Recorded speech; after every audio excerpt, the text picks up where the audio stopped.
Hello and welcome to Africa Imprint, your weekly insight into Pan-African affairs, with me, your host, Michelle Morgan. Now, coming up on this week's episode, I'll be bringing you a news wrap of all the major stories that have been making headlines across the continent, as well as an interview focusing on poaching. We've got all of this and much more up next.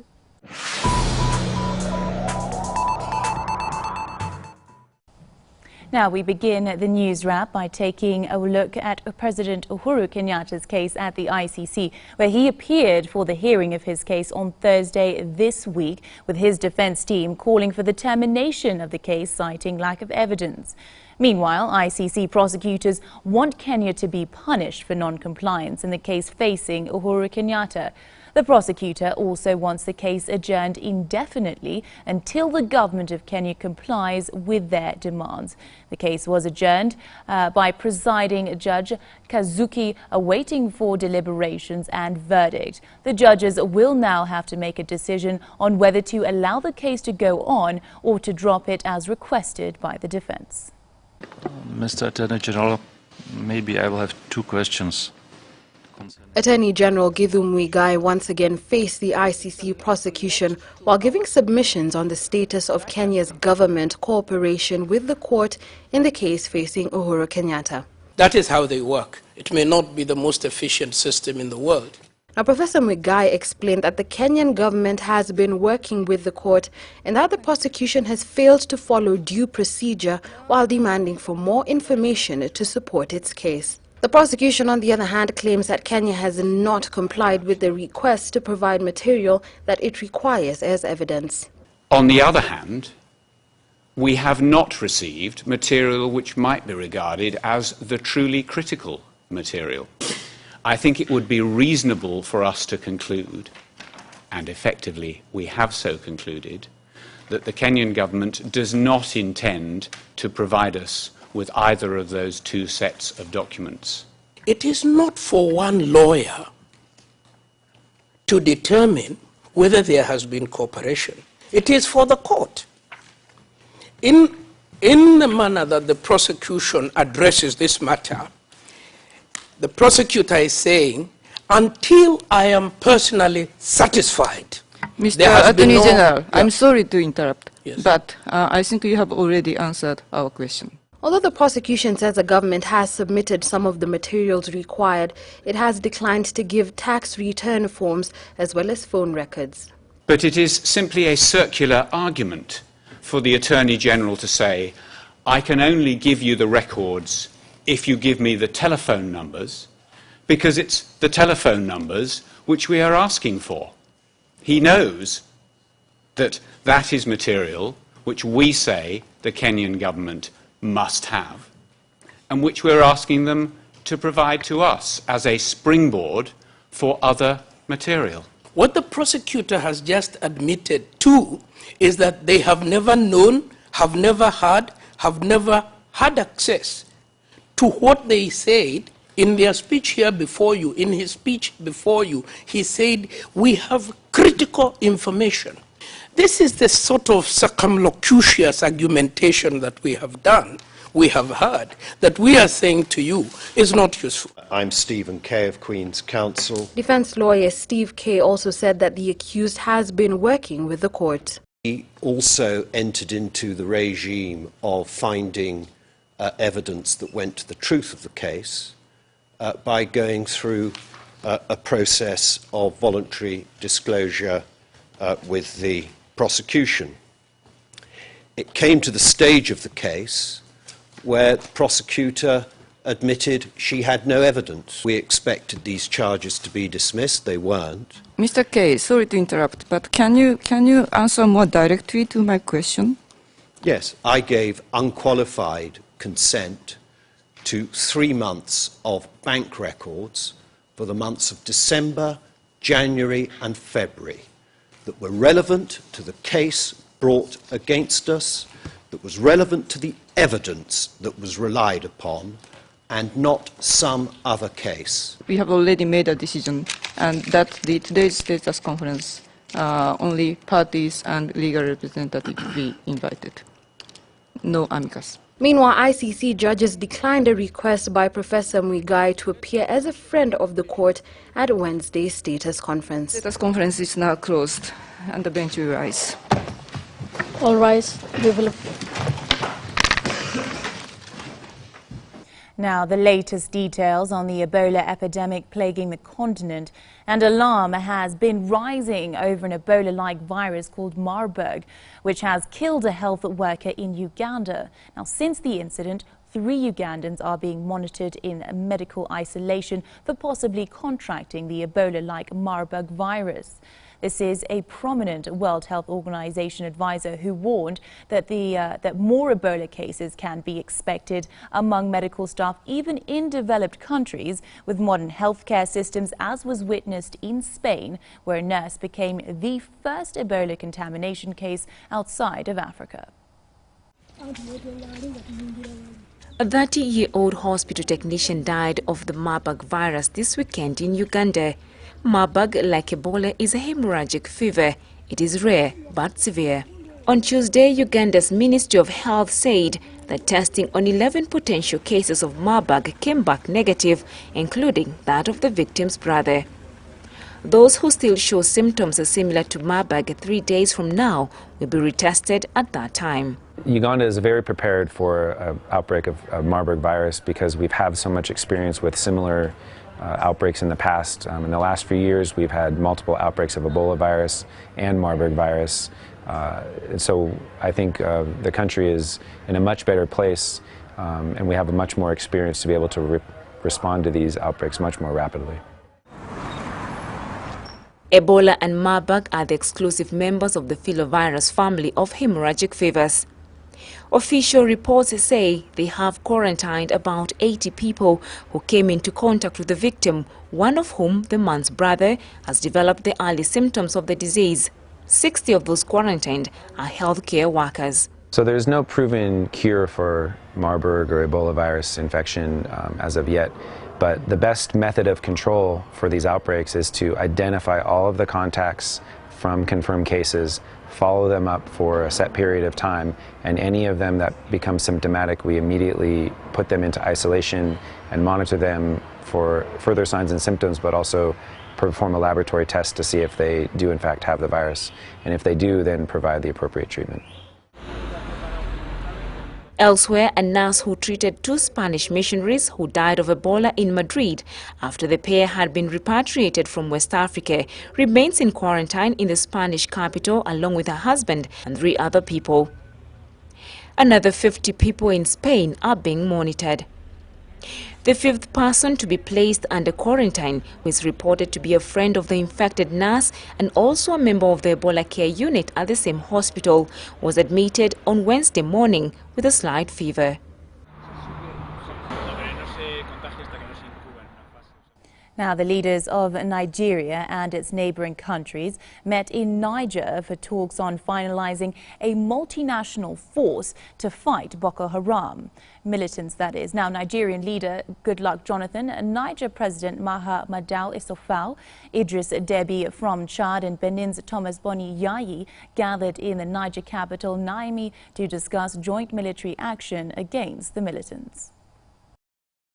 Leaders of Niger, Nigeria, Chad and Benin on Tuesday announced plans to step up the fight against Boko Haram with an additional battalion and a command center to tackle the militants whose insurgency has spread beyond Nigeria.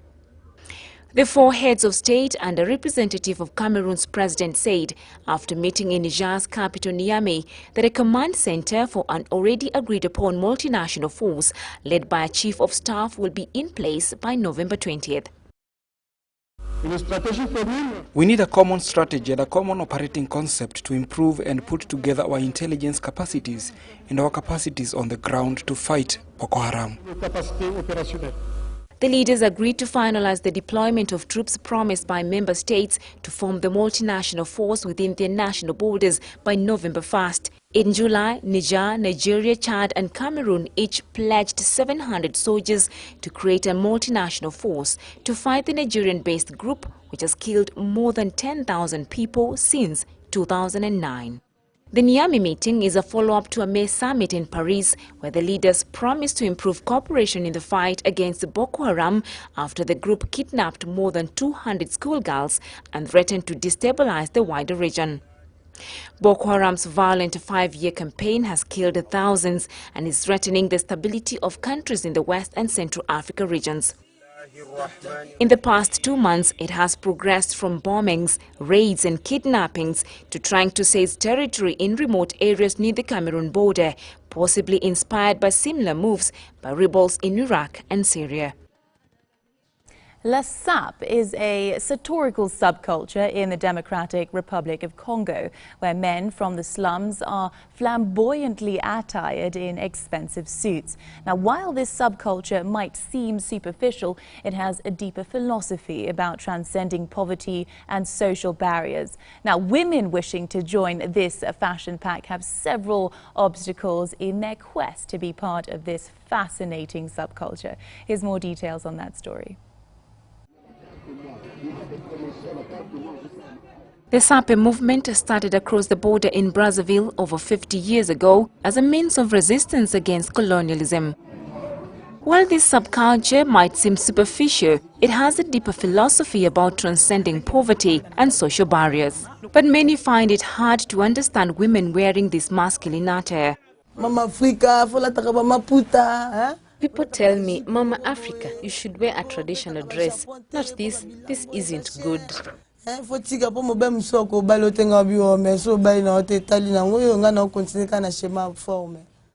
Mamicho Kadito's extravagant clothes and flamboyant step mark her as, I suppose, one of the few women in a social movement of elaborate dresses, normally the reverse of men. I preferred dressing like a man. I wore men's shirts and shoes, but I wasn't a Sapu. But when I lived with my brother, who is a Sapu, that's when I became a Sapu. Finding acceptance has been a long slog, but we are getting there. And not only is this a rare breed of female criticized by the public, but also by men within the movement. They're real women, but they prefer a masculine look. That doesn't bother me. They're trying to defend themselves. They're trying to show that they too exist. Moi, ça me dérange pas, quoi. Elles sont en train de se défendre, elles sont en train de montrer qu'elles sont là aussi, qu'elles existent. But being part of this sartorial club is costly. Many spend their last cent on buying the designer threads from Japan, France and Italy. Now to the story that is, of course, the focus of our interview today, and the state of poaching across the continent is rampant. Last year saw 20,000 elephants slaughtered for their ivory. Poaching levels remain alarmingly high and continue to far exceed the natural population growth of elephants. This has resulted in a further decline in elephant populations across Africa. But we are witnessing a universal action to address the issue. Last Saturday was the global march against poaching in 120 cities across the globe, including Nairobi. Now, hundreds of citizens converged in the capital in a remarkable show of solidarity to the plight of the threatened animals that are a key pinnacle of the tourism industry. Here's more on that story.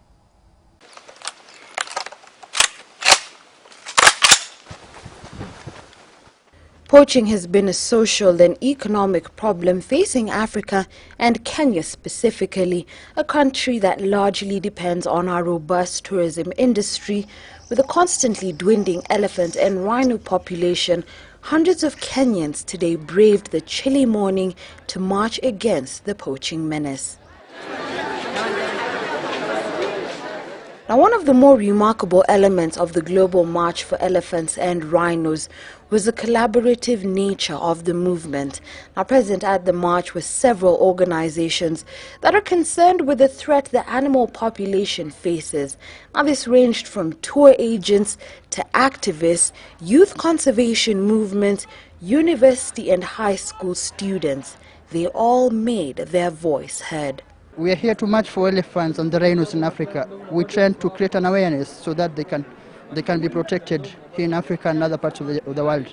Without wildlife, no life. And in Kenya, our tourism is the second in economic development And it's because of this wildlife, that's why we have tourists coming. We say no poaching as spotted safaris. Thank you. We're basically creating an army of young activists, not just locally, but globally as well. So we have a few global ambassadors, as you can see, from a few countries around the world who are in their home countries planting seeds and telling people this is what we need to be doing. We need to help raise awareness to fight for the lives of the elephants and the rhinos. The chants of no more poaching, save our elephants rang out loud and proud in Nairobi as the march hit the road. Now, poaching is a vice that is affecting the entire continent, but within Africa, Chad has managed to be the only country with zero poaching in the last 2 years. Now, this is a remarkable feat that was driven by renowned activist Stephanie Vergniaud of SOS Elephants Paris and Chad. Now, she says such progress requires governments to work with the community and to also be fully committed to the fight against poaching. And finally, the poaching has decreased. It's the only country in Africa where we have no more poaching since 2 years. Can you imagine there is a big crisis of poaching? It just means if the government in Africa, they really want to save their wildlife, it's needed, it requires a personal involvement of the government, of the head of state.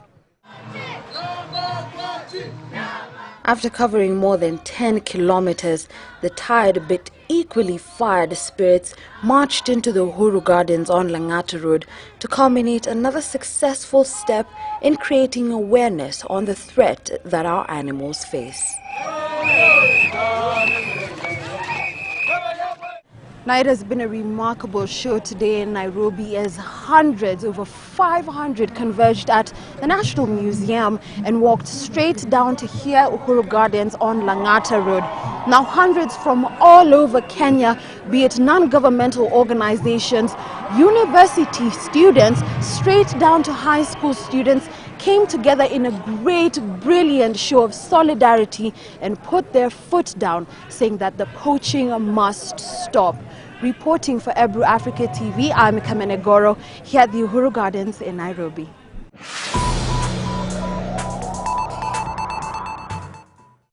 Now, following on from that story, joining me in studio to discuss the issue of poaching a little bit further are two conservationists. We have Rabia Hawa, who is the founder of Walk with Rangers Initiative, and also Ulinzi Africa, let's pronounce that right. She's also a KWS honorary warden. Also in studio, we have Stephanie Vergniaud. I hope I'm pronouncing that right. Yes. She is the chairman or chairwoman of SOS Elephants in Chad and in Congo. Welcome to IMPRINT, both ladies. Thank you for being here.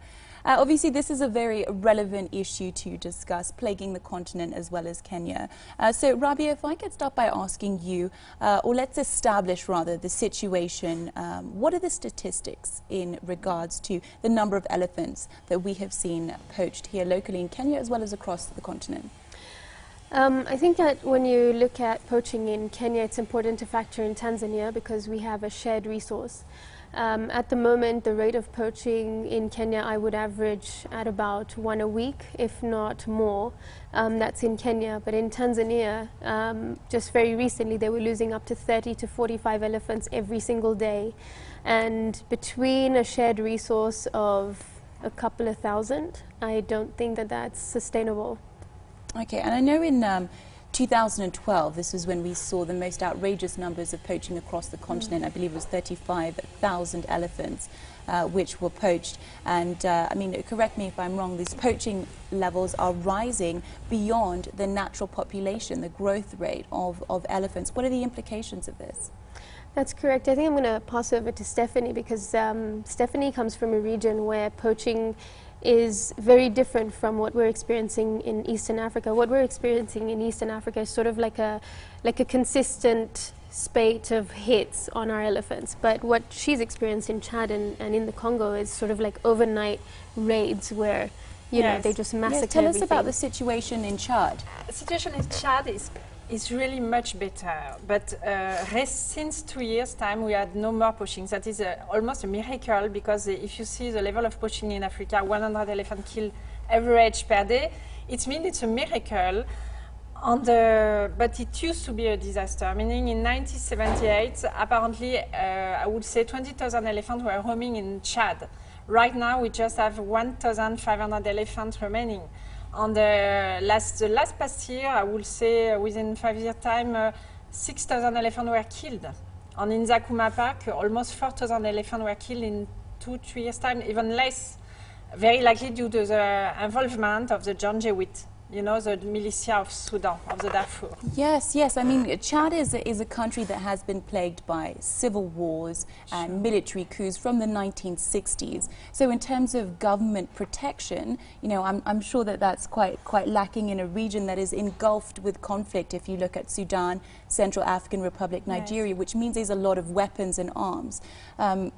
So, I mean, how have you managed this?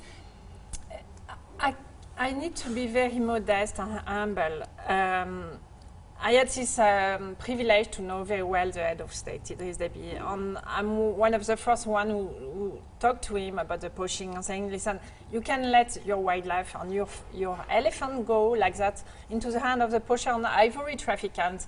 And he started to be very involved into it. And right now we have mainly the army protecting the elephants, meaning we don't have to wait the rangers to come to the spot. The army is actually the army, and you know, the army got some instruction, meaning orders from the government saying any suspicion of poacher in any place, just send immediately the army to catch a poacher. So can you imagine, it's mean any place in Chad, if we have a suspicion of any poacher, the army will be there in no time. Well, that's so interesting, because from what sounds like, you know, decades of neglect of government intervention, you seem to have a president who's actually taking a bigger involvement and dedicating resources towards that. So has the government protection, government involvement been a big factor in helping? Definitely, you know, because in Chad, comparing to Kenya or Tanzania, we have no tourists, so no income for the community, no income for the wildlife protection. So we need to find a way to save these elephants. On myself personally, I have this foundation, but we are not rich. We are lacking funding. So meaning if we don't have the army, we cannot afford to hire rangers well equipped. So it was really a challenging situation, and due to the involvement of the head of state and the government, there is no more poaching at all right now. That's fantastic. Yes. Considering some of the figures out there, almost 90% of the elephant population in the past 10 years was slaughtered in Chad specifically. But if I'd like to discuss the demand that actually fuels poaching and the levels of poaching that we're witnessing across the continent. Rabia, what would your opinion be, or what would your sentiments be, you know, in regard to what is fueling this? For example, the demand from ivory in Asia, as well as terrorism, with statistics such as Al-Shabaab earning about $600,000 a month from ivory. Okay, what I think about the demand aspect of things is, as we know, China now has a rising middle class, and they all have this need to kind of display their prosperity and their wealth. Unfortunately, ivory seems to be one of these magical items that just gives you that status almost instantaneously. We've seen a lot of collaborative sort of positivity from the Chinese government and also from other governments in Asia, but I really feel that they have the capacity to do more, and they should do more. I think that the only way to really stop this poaching scourge is to ban the trade in ivory, whether it's within mainland China, to, you know, for China to implement a ban. Is it not already? No, no. What they've banned is what they call illegal trade, but as long as legal trade remains open, so what you still have constitutes that illegal loophole. trade? The Convention on International Trade in Endangered Species. Its short form is CITES, and every 3 years you have member states, of which China is also one of them. Kenya is on the member states as well. Kenya has always maintained a no-trade policy at every CITES convention. But what people need to understand about CITES is it's a body under the UN. And it's a body that has been established for the purpose of trade. It is a trade organization, so they will always discuss trade. And until and unless we don't have a ban, a complete ban on ivory implemented, there will always be some kind of value attached to ivory, and as long as you have that, the trade will remain open, poaching will continue, and we will keep losing our elephants. Stephanie, what would you attribute, or would you attribute rather, the presence of, or the greater presence of the Chinese government and China in Africa? Do you think that relates to the levels of poaching? Because individually, the Chinese diaspora, they all want to bring back home some souvenirs. So they don't care too much bringing back diamonds or gold or whatever. They just want the tusk. And some of them are completely ignorant that then when they purchase tusk, it's because of the elephants were killed on the field, you know, in a really tragic manner. So obviously, I don't know how many Chinese are living in Africa, in the African continent, but they should be quite aware that every time they bring even a small piece of ivory in their luggage, they are killing the wildlife of Africa. So there needs to be greater education and awareness. Yes, but you know, also government, I'm sorry to talk each time of government, they need to be very strong on not complacent, meaning any Chinese who carry ivory in his luggage should be arrested and sent to jail or to the court, because they are killing the African wildlife, African elephants. Sure, sure. I'd like to pick up on this discussion as well as discuss deconstructing this sophisticated chain that we see right from the kingpins to the smugglers and to the poachers. I'd like to discuss this a little bit further after the break, as well as obviously initiatives and actions in addressing poaching. So we've got plenty more coming up. Don't go too far.